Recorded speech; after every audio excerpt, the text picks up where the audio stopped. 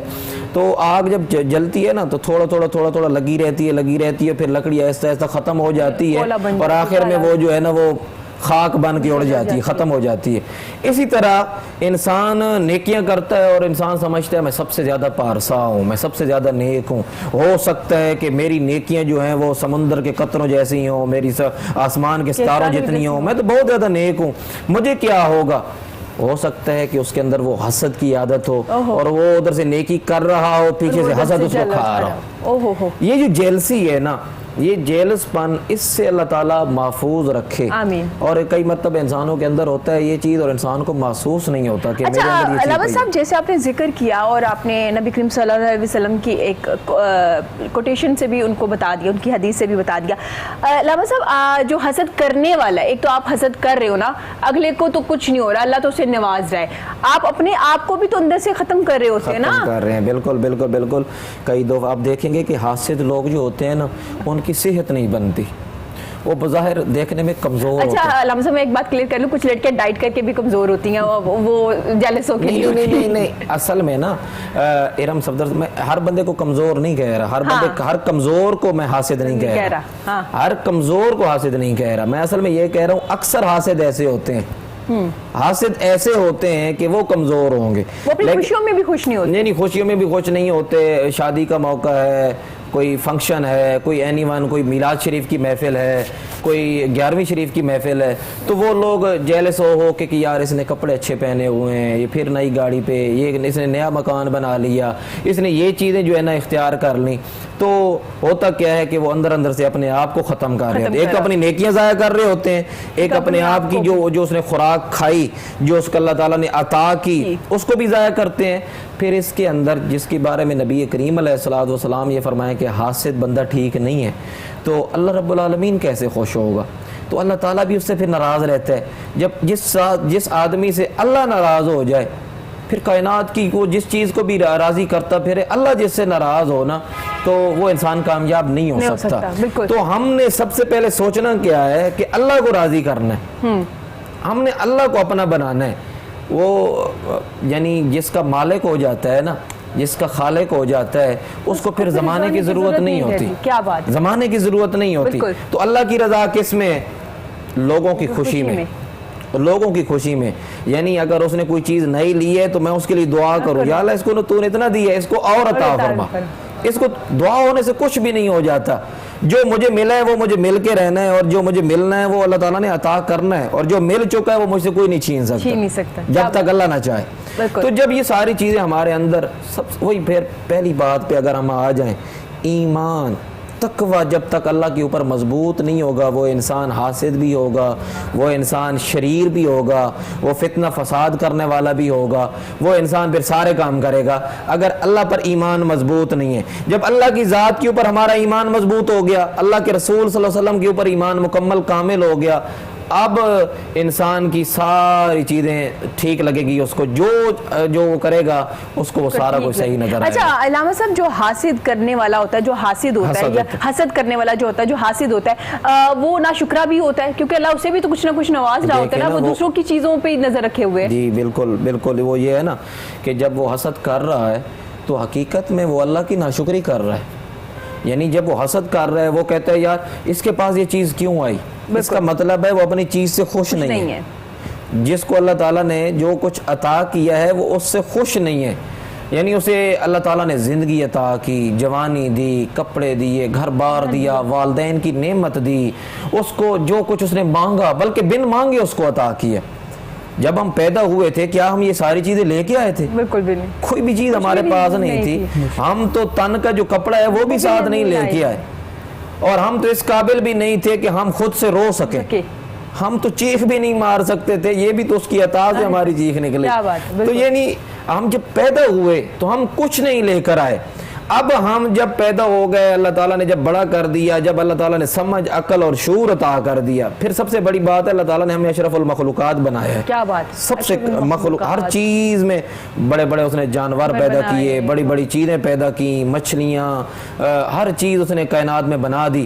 لیکن انسان جو بظاہر چھوٹا نظر آتا ہے، چیزیں بڑی نظر آتی ہیں، لیکن اللہ تعالیٰ نے اسے اشرف المخلوقات بنایا۔ لقد خلقنا الانسان فی احسن تقویم، کہ میں نے تجھے سب سے خوبصورت ترین بنایا ہے۔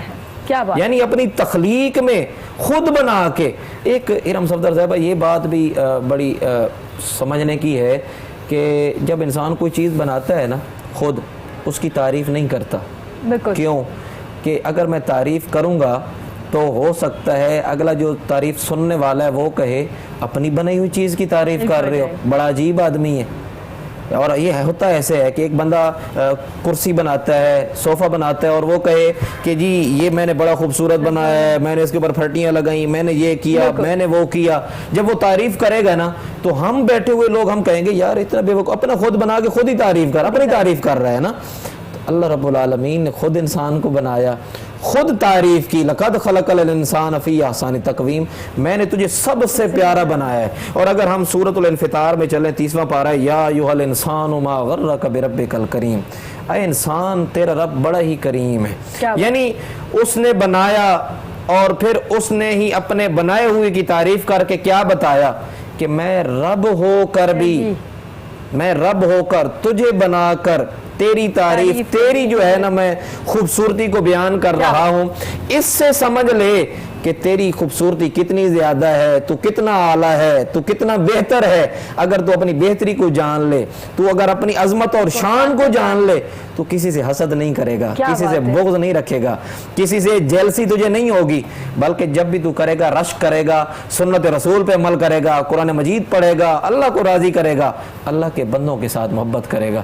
تو یعنی ہمیں سب سے پہلے اللہ اور اس کے رسول پر مکمل ایمان لانا ہوگا، پھر تب جا کر یہ چیزیں چیزیں جو ہیں انسان کے اوپر بالکل علامہ صاحب، کچھ لوگ کہتے ہیں کہ ہم نہ چاہتے ہوئے دوسروں کی چیزوں کو دیکھ کے حسد دل میں آ جاتا ہے، حسد دل میں آ جاتا ہے، ہم جبکہ کرنا نہیں چاہتے. جیسے آپ نے ذکر کیا کہ جب کسی کی چیز کو دیکھو تو الحمدللہ بولو، ماشاءاللہ بولو، شکر الحمدللہ بولو. تو جب یہ چیزیں آپ کرنا شروع کر دیں گے، یہ پریکٹس کرنا شروع کر دیں گے، تو حسد آہستہ آہستہ ختم ہونا شروع ہو جائے گا دل سے. بالکل حسد ختم ہونا شروع ہو جائے گا. کئی دفعہ یہ چیزیں پیدا ہو جاتی ہیں اور یہ شیطانی کام ہوتا ہے، شیطان کا کام ہے، اس کی ایک ڈیوٹی ہے نا کہ ہر چیز کی ایک اپنی ڈیوٹی ہے. تو شیطان کی ایک ڈیوٹی ہے کہ اس رحمانی بندے کو میں نے شیطانی کام کی طرف لانا ہے. اب حضرت ابوبکر صدیق رضی اللہ تعالی عنہ کے پاس ایک کافر آیا اور اس نے آ کر کہا کہ آپ لوگ کہتے ہیں کہ شیطان ہمارے اوپر بہت زیادہ حملہ کرتا ہے، حالانکہ ادھر سے کہتے ہیں کہ ہم ایمان والے ہیں، ہم تقوی والے ہیں، ہم مسلمان ہیں، اور دوسری طرف آپ کہتے ہیں کہ شیطان بھی ہمارے اوپر حملہ کرتا ہے، تو یہ کیسے ہو سکتا ہے؟ تو حضرت ابوبکر صدیق رضی اللہ تعالیٰ عنہ نے بڑا پیارا جواب ارشاد فرمایا. آپ نے فرمایا مجھے یہ بتاؤ، 2 کمرے ہیں، ایک کمرہ سامان سے بھرا ہوا ہے اور ایک کمرہ خالی ہے. بالکل. چور چوری کرنے کے لیے آئے تو خالی کمرے میں جائے گا یا سامان والے میں جائے گا؟ چور جب چوری کرنی ہے تو خالی کمرے میں جائے گا یا سامان والے میں؟ لازمی بات ہے سامان والے میں جائے گا.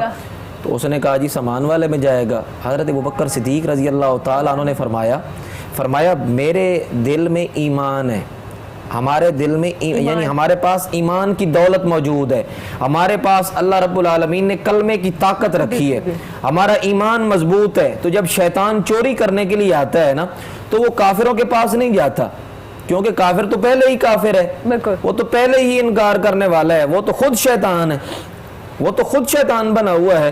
تو اس نے کافر کی طرف نہیں جانا، اس نے ایمان والے کی طرف آنا ہے. تو اس لیے یہ ہمیں اس مثال سے یہ بات سمجھ آ جاتی ہے، جب ہم نہ کرتے ہوئے بھی نہ کبھی حسد کر جاتے ہیں، نہ کرتے ہوئے بھی گناہ کر جاتے ہیں، اس کی بیسک وجہ یہ ہوتی ہے کہ شیطان ہمیں اس طرف لے کے جاتا ہے کہ یار یہ تو ہر وقت شکر کرتا ہے، اس کو میں حسد کی طرف لے کے آؤں، یہ ہر وقت لوگوں پر رشک کرتا ہے، حسد نہیں کرتا، تو میں اس کو حسد کی طرف لے کے آؤں. ایک صحابی رسول صلی اللہ علیہ وسلم نے عرض کی یا رسول اللہ صلی اللہ علیہ وسلم اگر نماز کے اندر وسوسے آئیں جی تو یعنی ہم نماز میں جب بھی کھڑے ہوتے ہیں تو دکان کے بارے میں شروع کر دیتے ہیں سوچنا، کاروبار کے بارے میں شروع کر دیتے ہیں، عورتیں سوچ رہی ہوتی ہیں نماز میں ابھی نماز کے پڑھ کے فوراً برتن دھوؤں گی، کھانا پکاؤں گی، میں نے یہ نہیں بنایا، میں نے یہ نہیں بنایا، بچوں کا خیال، یعنی یہ ساری چیزیں اس کے اندر آ جاتی ہیں. تو انہوں نے سوال کیا تو نبی کریم علیہ انہوں نے سوال یہ کیا کہ یا رسول اللہ اگر وسوسہ آ جائے تو کیا نماز ہو جاتی ہے؟ حضور علیہ السلام نے فرمایا وسوسہ آنا ایمان کی علامت ہے. کیا بات، ایمان کی علامت ہے. جب آپ کا ایمان مضبوط ہوگا تو تب وسوسہ آئے گا. کیوں کہ شیطان نے تو حملہ اسی پہ کرنا ہے جس کا ایمان مضبوط ہے. آپ دیکھیں حضرت غوث العظم سیدنا عبد القادر جیلانی رضی اللہ تعالیٰ عنہ، آپ کے پاس شیطان آیا اور اس نے کیا کیا، اس نے آپ کو ورغلانے کی کوشش کی. اس نے کیا کہا، اب شیطان جو تھا نا اس نے حملہ یہ کیا، اس نے کہا عبد القادر تو اتنا بڑا غوث ہو گیا ہے، اللہ تعالیٰ نے تجھے یہ مقام عطا کر دیا ہے کہ اب تیرے اوپر نماز معاف ہو گئی ہے. اچھا. اب شیطان نے آواز لگائی تو حضرت عبد القادر جیلانی رضی اللہ تعالیٰ عنہ اتنے بڑے جلیل القدر اللہ کے ولی، تو آپ نے فرمایا شیطان تو نبی پہ معاف نہیں ہوئی، اللہ کے نبی جو ہے وہ نمازیں پڑھتے رہے، اتنا مقام اور مرتبہ ان کو ملا، ان کے اوپر جو ہے نماز معاف نہیں ہوئی، تو مجھے عبد القادر پہ نماز کیسے معاف ہو گئی؟ تو فرشتہ نہیں ہے بلکہ تو شیطان ہے، تو مجھے ورغلا رہا ہے. اس نے دوسرا حملہ کیا، اس نے کہا اے عبد القادر تجھے تیرے علم نے بچا لیا، کیونکہ تو علم کرتے کرتے، جیسے حضرت عبد القادر جیلانی فرماتے ہیں سر تو علمن قطبن، یعنی میں علم پڑھتے پڑھتے قطب ہو گیا، یعنی میں مقام غوثیت پر جب پہنچا تو علم پڑھ کے. تو حضرت عبد القادر جیلانی رضی اللہ تعالیٰ عنہ کے اوپر اس نے جو حملہ کیا، اس نے کہا تجھے تیرے علم نے بچایا، تو آپ نے فرمایا مجھے میرے علم نے نہیں، مجھے میرے رب نے بچایا. کیا بات، یعنی ان کا ایمان اور تقوی یہ مضبوط اتنا تھا. تو جب انسان کے اندر یہ غرور بھی نہیں آنے دیا نا علم کو لے کے، یعنی یہ چیزیں اگر پیدا ہو جائیں نا، یہ چیزیں انسان کے اندر آ جائیں تو انسان پھر دوسری سائیڈ پہ نہیں لگتا. ہم اس لیے کہتے ہیں کہ پھر وہی بات ہے نماز والے کے صراط الذین انعمت علیہم، ان لوگوں کے اوپر انعام ہوا ہے انعام یافتہ لوگ یہ ہیں کہ جب ان کے اوپر شیطان حملہ کرتا ہے تو یہ شیطان کی طرف نہیں جاتے. انعام یافتہ لوگ یہ ہیں کہ جب ان کے اوپر شیطان حملہ کرتا ہے تو فوراً وہ رب کی طرف رجوع کیا کرتے ہیں. بات ہے، سبحان اللہ. وہ پھر بھی اپنے علم پہ اپنے جو ہے وہ مقام اور مرتبے پہ اکڑتے نہیں ہیں، بلکہ جب بھی وہ بات کرتے ہیں کہتے ہیں ہم نے اپنے اللہ کی طرف جو ہے وہ رجوع کیا ہے، اللہ نے ہمیں بچایا ہے، اللہ نے ہمیں پیدا کیا، اللہ نے سب کچھ دیا ہے. جب مجھے اللہ تعالیٰ نے عطا کی ہے اس کو بھی عطا کرے، اگر اس کو عطا کی اللہ تعالیٰ اس کی صدقے سے مجھے بھی عطا کرے. جب ہمارے اندر رشک آ جائے گا، جب ہمارے اندر ایمان کی قوت آ جائے گی، اللہ اور اس کے رسول پر مکمل ایمان کامل ہو جائے گا، پھر اللہ رب العالمین جو ہے وہ یہ ان چیزوں سے، شیطان کے شر سے اللہ تعالیٰ ہمیں محفوظ فرمائے گا. جی ٹھیک ہو گیا. یہاں وقت ہوا ہے چھوٹی سے بریک کا، لیکن بریک سے پہلے نور الامین ہمارے ساتھ موجود ہیں تو نعت مقبول صلی اللہ علیہ وسلم پیش کریں گے. حقیقت میں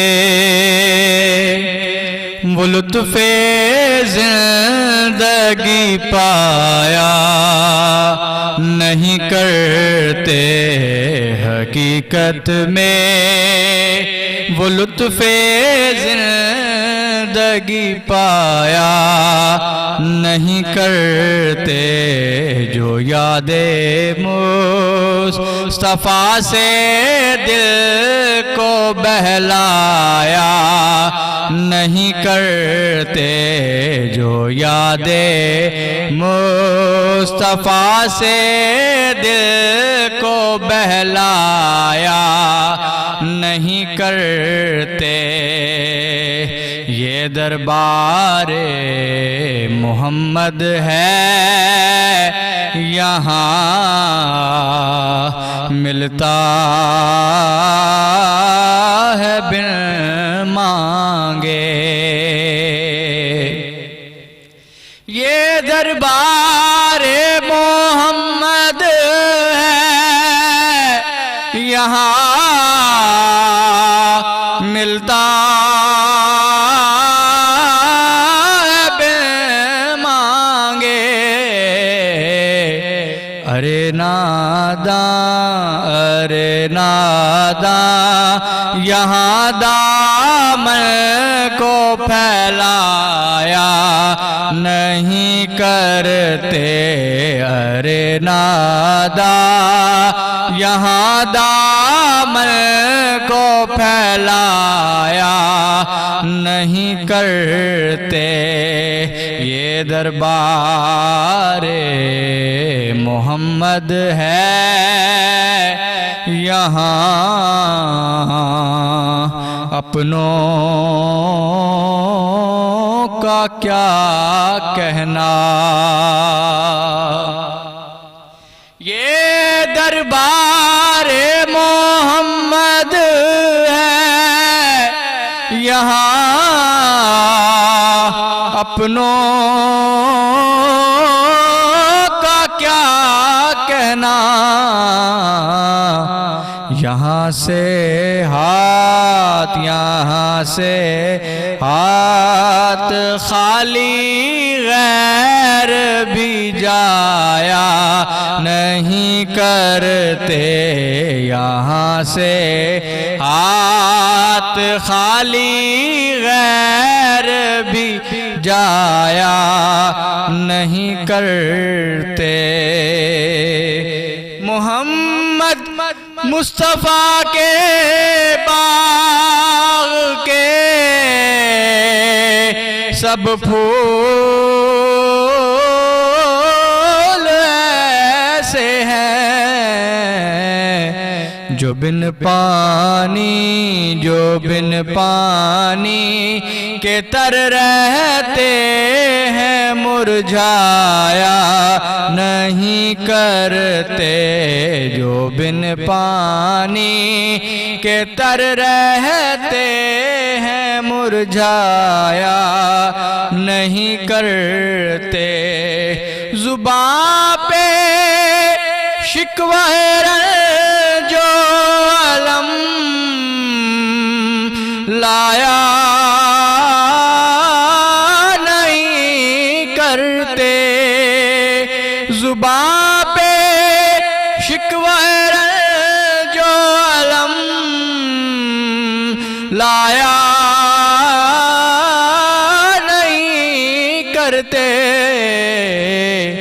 نبی کے نام لیوا غم سے گھبرایا نہیں کرتے نبی کے نام لیوا غم سے گھبرایا نہیں کرتے جو یاد مصطفیٰ سے دل کو بہلایا نہیں کرتے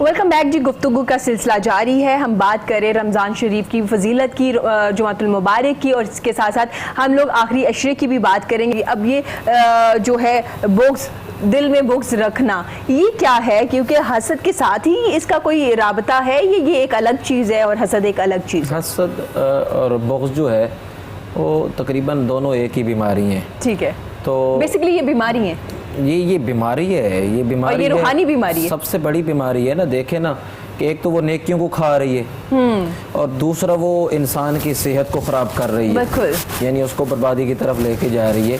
تو یہ دونوں جو ہے یہ بہت بڑی بیماریاں ہیں, اور ان کو بیماری ہی کہا گیا ہے. تو اس لیے یعنی بغض اور حسد یہ دونوں ایک ہی چیز ہے. بغض جو ہے وہ تھوڑا سا چینج اس لیے ہو جاتا ہے کہ بغض ساتھ دشمنی کو بھی کہتے ہیں. حسد جو ہے صرف اس کے جیلس پن ہے, اس کا جیلس پن ہے, دوسرے آدمی سے جیلس ہونا. اور جو بغض ہے نا وہ ساتھ دشمنی بھی رکھتا ہے کہ کاش یہ ختم ہی ہو جائے, یعنی اس کے درپے ہو جانا, اس کے پیچھے پڑ جانا, یہ بغض ہے. ایک تو اس کے ساتھ وہ حسد کرتا ہے, حسد کے ساتھ اس کے ساتھ یہ دشمنی رکھتا ہے کہ یہ یعنی ختم تک ہو جائے, یہ یعنی میری آنکھوں کے سامنے تک ہی نہ رہے, تاکہ جو ہے نا مجھے اس سے جیلسی نہ ہو. تو حسد اور بغض تقریباً ایک ہی ہیں, اور یہ دونوں جو ہے نیکیوں کو کھانے والے ہیں اور ناجائز عمل ہیں. احادیث میں بھی بتایا گیا ہے, اور اس کے علاوہ ہمیں اس چیز سے منع کیا گیا ہے, بلکہ ہمیں شکر کرنے کی اور اللہ تعالیٰ سے بار بار مانگنے کی تلقین کی گئی ہے, بار بار مانگنے کا بتایا گیا ہے. جیسے کہ میں نے پہلے بیان کیا ہے آپ کو, یعنی یہ ناظرین کے سامنے, کہ ہمیں اللہ رب العالمین نے اپنی رضا سے اور اپنی بارگاہ سے مانگنے کا جو ہے وہ سلیقہ سکھایا ہے کہ تم مانگو, بلکہ یہاں تک بتایا کہ تم لوگوں نے کیسے مانگنا ہے وہ بھی سارا کچھ ہمیں اللہ تعالیٰ نے بتا دیا ہے. تو ہمیں اللہ تعالیٰ سے مانگنا چاہیے اور اس کا شکر کرنا چاہیے. علامہ صاحب, اگر کسی سے کوئی غلطی ہو جاتی ہے یا دل آزاری ہو جاتی ہے کسی کی, اور وہ معافی مانگتا ہے, اور آپ اس کے فیس پہ, اس کے چہرے پہ اسے معاف کر دیتے ہیں کہ میں نے تمہیں معاف کیا, اس کے بعد بھی ہم بات دل میں رکھتے ہیں, یہ بھی بغض ہوگا؟ اس کو منافقت کہتے ہیں, اس کو منافقت کہتے ہیں. یہ بغض کی یہ یعنی ایک اگلی کیٹیگریز ہے. یعنی منافق آدمی کا جو درجہ جو قرآن و حدیث میں بیان ہوا ہے, قیامت والے دن دوزخ میں سب سے نچلا درجہ وہ منافق کا ہے. تو یہ منافقت آ جاتی ہے کہ بظاہر ہم کسی کو بائی فیس یعنی بڑے میٹھے انداز میں ملتے ہیں, اور اکثر ایسا ہوتا ہے آگے رمضان شریف گزرے گا تو عید آ رہی ہے, تو عید پہ ہم گلے ملتے ہیں, پھر 3 جفیاں ڈالنے, اکثر ہمارے لیکچر یہی ہوتے ہیں عید کے اوپر. اور میرا علماء کرام سے جو ہمارے رہنما ہیں, رہبر ہیں, عوام کو لیڈ کرنے والے لوگ ہیں, ان سے گزارش یہ ہے کہ اپنے خطبات یہ شامل کریں کہ لوگوں کو جب آپس میں ملیں تو دل سے ملیں, دل سے ہمیں ملنے کی تلقین کرنی چاہیے, اور دل سے ایک دوسرے کو ملنا چاہیے. ہم کیا کرتے ہیں, بظاہر ملتے ہیں ایک دوسرے کو, جو فیس ہے ہم بڑا خوبصورت کر کے دکھاتے ہیں, بڑا ہنس مکھ ہوتے ہیں کہ میں نے تو سارا کچھ معاف کر دیا ہے, میں نے تو اپنے دل سے کینہ حسد بغض کی بیماری ختم کر دی, لیکن ساتھ مل رہے ہوتے ہیں اور ساتھ دعا کر دیتے ہیں یا اللہ دل ہی دل میں کہ یا اللہ اس سے ہماری جان چھڑا دے. یہ چیز نہیں ہونی چاہیے. اگر ہم نبی کریم علیہ السلام کی سنت کو دیکھتے, اب جیسے حضور علیہ السلام کی اگر ہم طریقہ کار کو دیکھتے, جب شعبان شروع ہوتا, رجب شروع ہوتا, رجب کے آغاز میں حضور دعا کرتے, وہ دعا کیا تھی؟ یا اللہ ہمیں رجب اور شعبان کی برکت نصیب فرما، رمضان ہمیں دیکھنا نصیب فرما۔ کیا بات ہے۔ رمضان کی تیاری وہ رجب میں شروع کر دیتے تھے۔ کیوں؟ میں اس کی ایک مثال دوں گا جو میرے ذہن میں کئی دفعہ مثال آتی ہے، اور میں اپنے نمازی حضرات جو ہیں میں اپنی مسجد میں بھی یہ بتاتا ہوں کہ ایک مثال کئی دفعہ جو ہے ذہن میں کہ ایک گاڑی جا رہی ہے نا سامان سے بھری ہوئی اور بڑی تیز سپیڈ میں جا رہی ہے، جی تو اس کو پتہ ہے کہ سامنے کوئی جمپ ہے یا کوئی چیز آگے آ رہی ہے، اگر وہ دور سے اس کی بریک نہیں لگائے گا تو اس کا ایکسیڈنٹ ہو جائے گا۔ اس کو چاہیے کہ وہ سامان سے بھری ہوئی گاڑی جو تیز سپیڈ میں بھی ہے اور لوڈ بھی ہے، اوور لوڈ ہے، تو اس کو چاہیے کہ وہ دور سے اس کی بریک لگانا شروع کر دے تاکہ جب اس مقام تک پہنچے تو اس کی بریک لگ جائے اور ایکسیڈنٹ نہ ہو۔ یہی چیز ہے۔ اب یہی مثال اگر ہم لے لیں، ہم سارا سال گناہ کرتے ہیں، ہمارے ہاتھ، ہماری زبان، ہماری آنکھیں، ہمارے قدم، ہمارے جسم کا ایک ایک عضو گناہوں سے بھرا ہوا ہے۔ جب ہم سارا سال گناہ کرتے ہیں، جب رجب اور شعبان شروع ہو نا تو ہم اپنے گناہوں کی بریک لگانا شروع کر دیں۔ ویسے تو ہمیں گناہ کرنے ہی نہیں چاہیے۔ یہ رمضان ہے، یہ ہماری تیاری کا مہینہ ہے، یہ ہماری تیاری کا مہینہ، ہم اس کی بریک لگانا شروع کر دیں، یعنی اپنے گناہوں سے معافی اور اس سے باز آنا شروع ہو جائیں، ہم ان کے اندر کمی کرنا شروع کر دیں اور رمضان کی تیاری کرنا شروع کر دیں کہ یار رمضان آ رہا ہے، اب میں نے جھوٹ جو پہلے بولتا تھا اب میں اس کو کم کروں گا، میں جو کینہ رکھتا تھا کسی سے اس کو اب ختم کروں گا، میں کسی سے حسد کرتا ہوں اس کو میں ختم کروں گا، جو میرا بغض اور منافقت ہے میں اس کو اپنے سینے سے نکالوں گا۔ یہ رمضان میری تیاری کا مہینہ ہے۔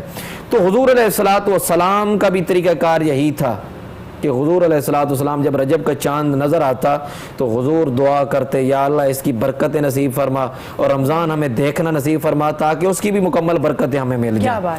تو رمضان ہماری تیاری کا مہینہ ہے، یہ رمضان المبارک توبہ کا مہینہ ہے، استغفار کا مہینہ ہے، اپنے گناہوں سے باز آنے کا مہینہ ہے۔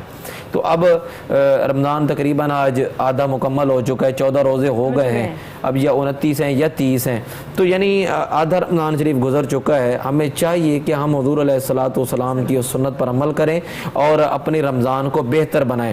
جب شعبان کی آخری تاریخ ہوتی، حضور علیہ الصلوۃ والسلام کی بڑی پیاری حدیث ہے، یہاں پر میں بیان کرنا یہ ضروری سمجھوں گا کہ حضور جب آخری تاریخ آتی تو حضور ممبر پر جلوہ گر ہوتے، صحابہ اکرام کو خطاب ارشاد فرماتے اور اس خطبے میں کیا کہتے؟ حضور نے خطبہ ارشاد فرمایا 9 سال آپ کو ظاہری زندگی میں حضور علیہ الصلوۃ والسلام نے رمضان کے روزے رکھے ہیں، 9 سال، 2 ہجری میں رمضان کی جو ہے رمضان حضور علیہ الصلوۃ والسلام کی زندگی میں آیا، 2 ہجری میں، تو یعنی 9 سال آپ نے اپنی زندگی میں رمضان شریف کو پایا۔ تو جب شعبان کی آخری تاریخ ہوتی تو حضور خطبہ ارشاد فرماتے، میرے صحابہ تمہیں معلوم ہے کہ تمہارے پاس کون آنے والا ہے، تمہارے پاس کتنی عظمتوں اور برکتوں والی ایک یعنی اللہ رب العالمین کی گھڑیاں آنے والی ہیں، کوئی ایک چیز آنے والی ہے یا ایک مہینہ آنے والا ہے۔ تو حضرت عمر فاروق رضی اللہ تعالیٰ عنہ نے عرض کی، یا رسول اللہ صلی اللہ علیہ وسلم ہمیں معلوم تو نہیں ہے کہ کیا ہونے والا ہے، ہمارا یہ خیال ہے کہ یا تو کوئی آپ کے اوپر آیت نازل ہونے والی ہوگی یا کوئی جنگ کا اعلان کرنے والے ہوں گے، کیونکہ اس دور کے اندر جنگیں بھی بہت زیادہ ہوئیں مدینہ شریف میں، تو یا رسول اللہ کوئی جنگ کا اعلان ہونے والا ہوگا یا کوئی جو ہے نا آیت آپ کے اوپر کوئی اچھی نازل یعنی ہمارے بارے میں نازل ہونے والی ہوگی، کوئی خوشخبری ہوگی۔ تو نبی کریم علیہ الصلوۃ والسلام نے فرمایا نہ ہی آیت نازل ہونے والی ہے، نہ ہی جو ہے کوئی جنگ کا اعلان ہونے والا ہے، بلکہ تمہارے پاس وہ مہینہ آنے والا ہے جس کی ایک رات 1000 مہینوں سے بہتر ہے۔ کیا بات! تمہارے پاس ایک ایسا مہینہ آنے والا ہے جو اس کے اندر ایک فرض ادا کرے گا اس کو 70 فرضوں کے برابر ثواب ملے گا، جو ایک نفل ادا کرے گا اس کو جو ہے فرض کے برابر ثواب ملے گا، اور جو اس کی راتوں میں قیام کرے گا اللہ رب العالمین اس کے اوپر کرم پہلے بھی فرماتا ہے اور زیادہ کرم فرمائے گا، یعنی اس کی راتوں میں قیام کرنا، دن کو روزہ رکھنا رب کی رضا ہے۔ تو یہ نبی کریم علیہ الصلوۃ والسلام یہ خطبہ ارشاد فرماتے۔ اس رمضان شریف میں ہمیں یہ توبہ، یہ استغفار ہمیں کرنی چاہیے اور ہمیں اپنے گناہوں سے معافی مانگنی چاہیے، اور جو ہم حسد کرتے ہیں، کسی سے دشمنی رکھتے ہیں، بغض رکھتے ہیں، جو آج آپ نے یہ ٹاپک چھیڑا ہے، تو یہ ٹاپک اس لحاظ سے بڑا اہم ہے کہ اس وقت ہمارے اندر منافقت کی حد ہو گئی ہے، منافقت بہت زیادہ ہو گئی. بظاہر ہم ملتے ہیں لیکن ہر دوسرے آدمی سے ہماری دشمنی ہے. ہم بظاہر ایک دوسرے سے پیار سے ملتے ہیں لیکن اس کے بارے میں حسد بھی کرتے ہیں, بغض بھی رکھتے ہیں, دشمنی بھی رکھتے ہیں. اللہ تعالیٰ سے دعا ہے اس رمضان شریف کی برکت سے ہمیں ایسے بیماریوں سے نجات نصیب فرمائے. آمین آمین. نور الامین ہمارے ساتھ موجود ہیں, تو کلام سنتے ہیں ان سے, اس کے بعد پھر واپس آئیں گے علامہ صاحب کی طرف. اکھیاں دے نیر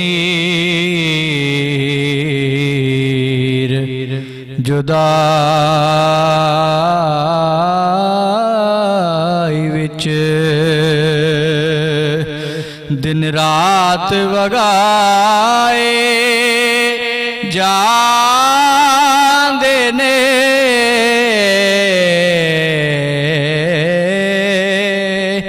اکھیاں دے نیر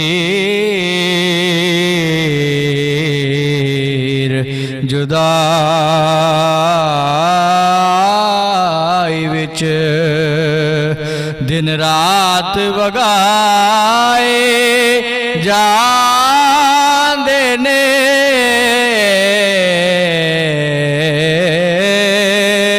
خوش بختانوں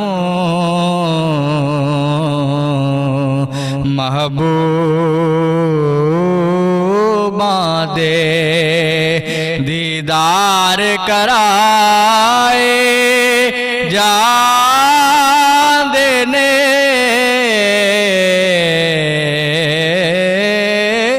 خوش بختانوں محبوباں دے کعبے دا دوارا کی آکھاں روزے دا نظارہ کی آکھاں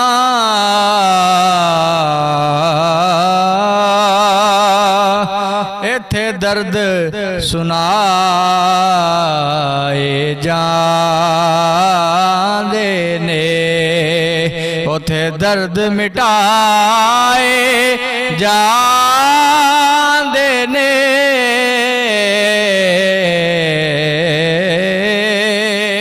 ایتھے درد سنائے جاندے نے اوتھے درد مٹائے جاندے نے اکھیاں دے نیر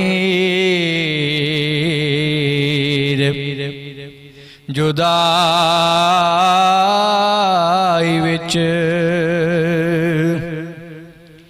ایک وار فرشتے روزے تے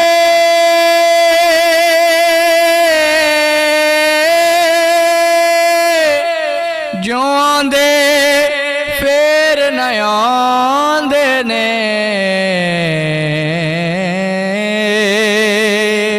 سرکار دے امتی نے جیڑے مڑ مڑ کے بلائے جاندے نے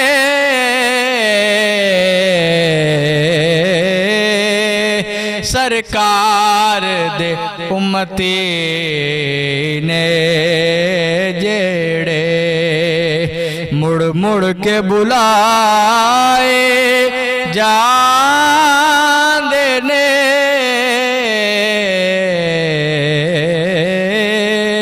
خوش بختانوں محبوباں دے اے عشق ظہوری کئی باری